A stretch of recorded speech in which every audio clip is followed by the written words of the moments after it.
সাইদ হাতে তার সামান্য একটি লাঠি ছিল, কোনো বন্দুক ছিল না, বুক পেতে দিয়েছে।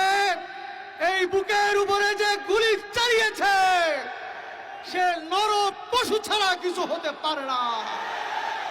যারা নির্দেশ দিয়েছে গুলি চালানোর জন্য তারাও নর পশু ছাড়া কিছু হতে পারে না। যেই সরকারের উস্কানিতে হয়েছে সেই সরকারও মানুষের সভ্য জাতির সরকার হতে পারে না।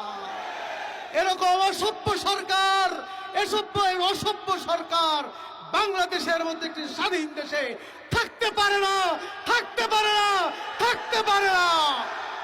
বিশ্ব দরবার, বিশ্ব মিডিয়ায় যখন বিশ্ববাসী যখন এই দৃশ্য দেখেছে আমরা লজ্জিত হয়েছি।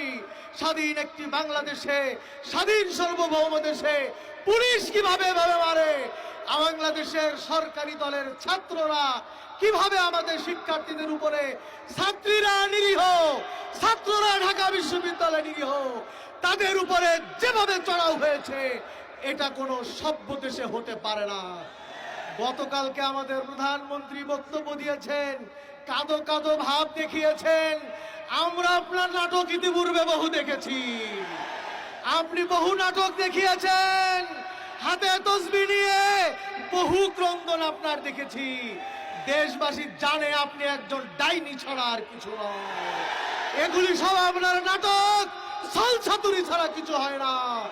আপনি ছাত্রদের ন্যায্য দাবি আধা ঘন্টায় নিষ্পত্তি করতে পারতেন। আপনার সংবাদ সম্মেলনের পরেই এই উস্কানি আপনি দিয়েছেন, সারা দেশে এতগুলি হত্যাকাণ্ড হয়ে গেল। আমরা বলতে চাই এর দায় প্রশাসনকে নিতে হবে, দায় ছাত্রলীগকে নিতে হবে, দায় আওয়ামী লীগকে নিতে হবে, দায়ের দায় সরকারকে নিতে হবে, হাসিনা সরকারকে, শেখ হাসিনাকে নিতে হবে। এর বিচার আপনি মনে করবেন না সহজে হবে, বিচার হবে ইনশাআল্লাহ। বাংলার জমিনে বিচার হবে। পীর সাহেব চরমোনাই মাঠে নেমেছেন, বিচার আমরা করেই ছাড়বো ইনশাআল্লাহ। জনগণের আদালতে আপনার বিচার হবে ইনশাআল্লাহ। আগামী দিনের সকল কর্মসূচিতে অংশগ্রহণ আহ্বান জানিয়ে বক্তব্য এখানে শেষ করছি। ওমা আলাইনা ইল্লাল বালাগ।